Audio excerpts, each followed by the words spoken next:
Hello, I'm Milan. I've been a driving instructor for 26 years, and for the last 22 years I've been training people to become driving instructors.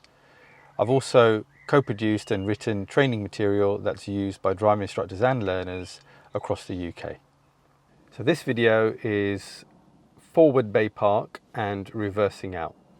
The examples used in this video are for bay parking forwards to the left, but the techniques that we show are going to be exactly the same if you're doing a forward bay park to the right. So why would you forward bay park? Perhaps you've gone into a car park and there's plenty of space, there aren't many parked vehicles, there could be traffic following you quite closely, and you just want to get out of their way. So a forward bay park technique would be quite appropriate for a situation like that. So how do we forward bay park? In this video, what you'll see me doing is keeping about a car's width from the bays I intend to park in. I'm going to go forward until the front of my car lines up with the actual bay I intend to park into. Now I can judge that by looking for some visual reference points. Now remember, these reference points will change depending on your seating position, but for me, the first line of the bay I intend to park in will be visually under my left door mirror, or my mirror will appear visually to be in the bay itself.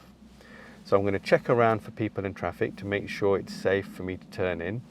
I'm going to do a full lock to the left, nice and quick, but I'm going to keep the car nice and slow, very, very slow, into the bay.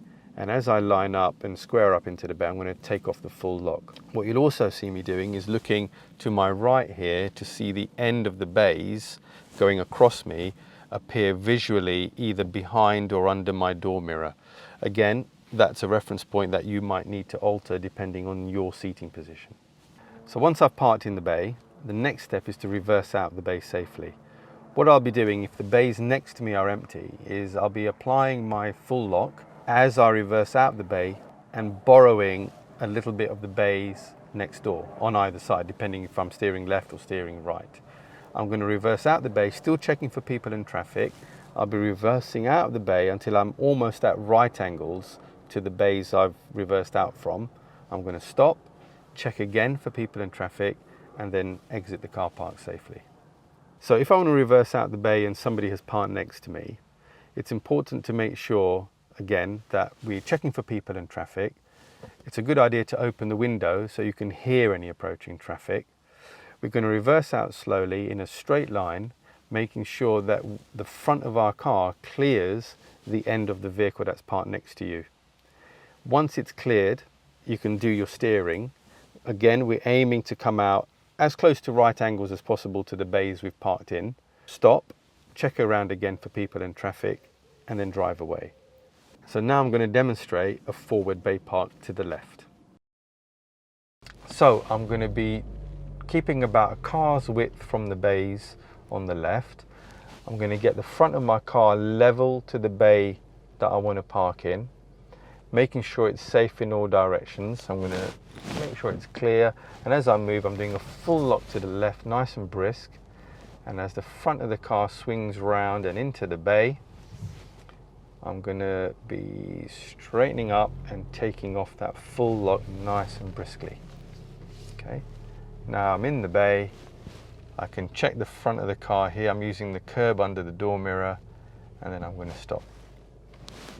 So the next part of the exercise is to reverse out of the bay, either to the right or the left, and to exit the car park. Okay, so on this occasion, what I'm going to do is I'm going to reverse out to the left.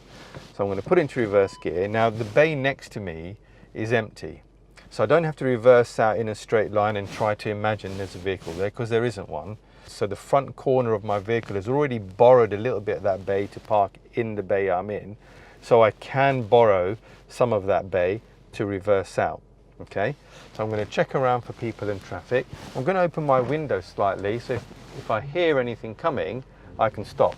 So as I reverse out, I'm doing a quick full lock to the left, checking in all directions. I'm checking the van behind me, to in my right blind spot here.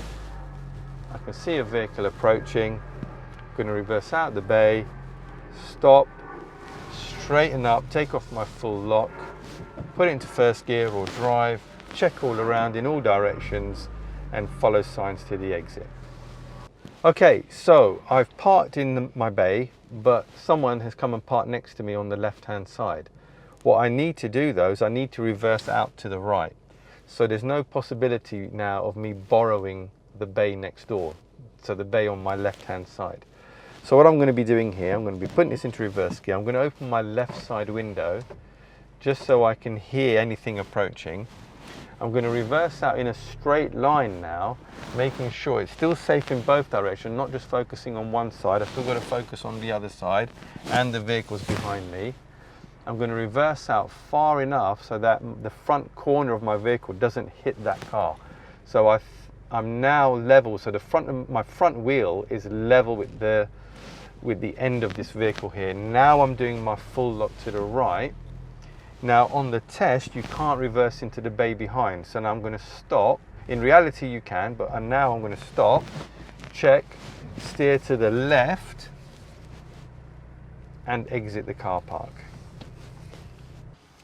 Okay, so not everybody gets the bay park correctly first time. In our second video, we've got faults and fixes.